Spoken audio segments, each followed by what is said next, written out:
Blessed are you who are poor. Blessed are you who are hungry now.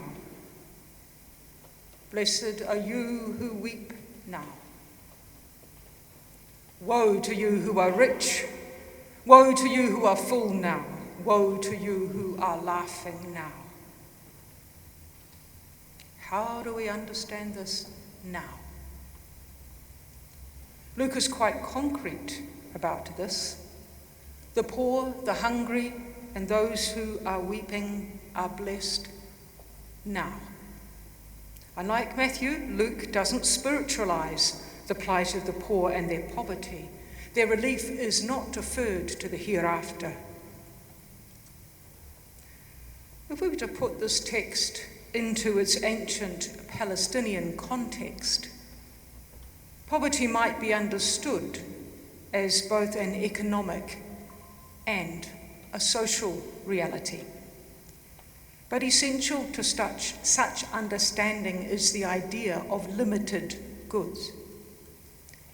In modern economics, we assume goods are, in principle, in unlimited supply.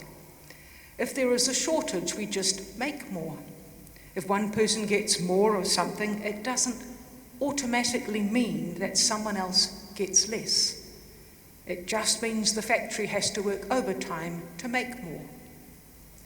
However, in ancient Palestine, the experience was the opposite. Not only did all goods exist in limited, finite supply, but all goods were also already distributed. Such an idea was not limited to material goods. It extended to include things like honor, friendship, love, power, security, and status. Because the pie could not get any bigger, if one person had a larger piece, it automatically meant that someone else had a smaller piece. An honourable person was only interested in what was rightfully theirs, with no desire to have more, that is, to take what was another's. To acquire something implied gaining by means of taking or stealing from others. Profit-making and the acquisition of wealth was therefore assumed to be the result of extortion or fraud. So to be labelled rich was as much a social and moral indicator as an economic one. It meant having the power to take from someone weaker that which was rightfully theirs. And being poor suggests your inability to defend what was yours. Throughout the New Testament, poverty is associated with a condition of powerlessness or misfortune. To be rich or poor described your social condition relative to one's neighbours. The poor were the weak and the rich were the strong.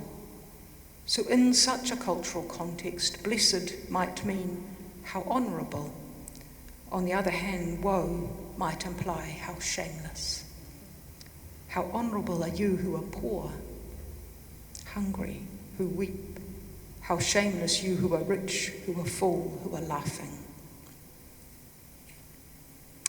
Such historic exploration is informative and interesting, but it can serve to distance us from any discomfort today's gospel might cause us.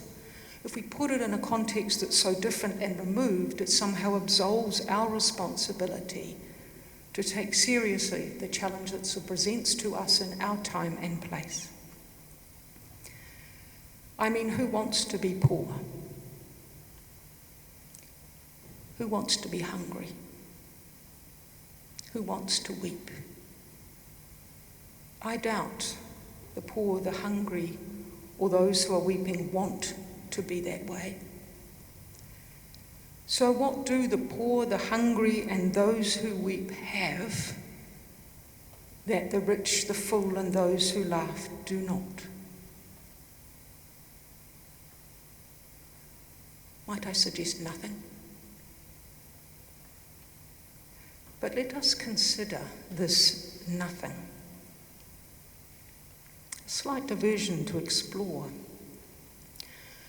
One of the privileges of the ministry of baptism is being invited into the homes and the lives of parents who want their child to be baptized. When I visit, the joy of the parents at the miracle of their child is apparent, along with being utterly exhausted, but hey, along with the desire to protect and provide for their child and for the church to be a part of this. They want the church to be a place their child can belong, can learn and develop a set of values. As parents speak of their plans to provide the best for their child, there seems much that needs to be done for their child to grow well, as if their child needs a lot done to it. And it made me think, when a baby is born, it is born with what? Life, thank God, of course. But there's also a sense that there's not a lot more. You could call it a sense of nothing more. A baby is completely vulnerable, it is needy, and it is dependent on its caregivers, its parents. And what happens to the parents when they see that firstborn child?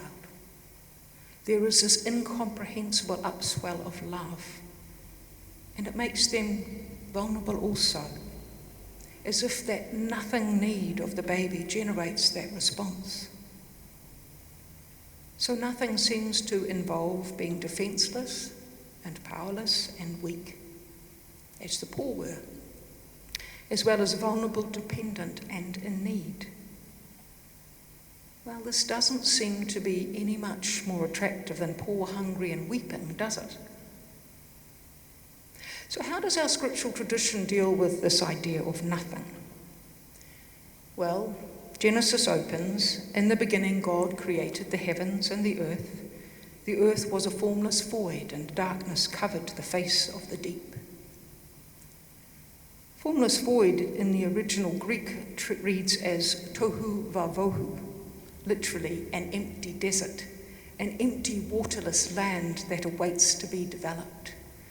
The Hebrew language allows for there to be something positive.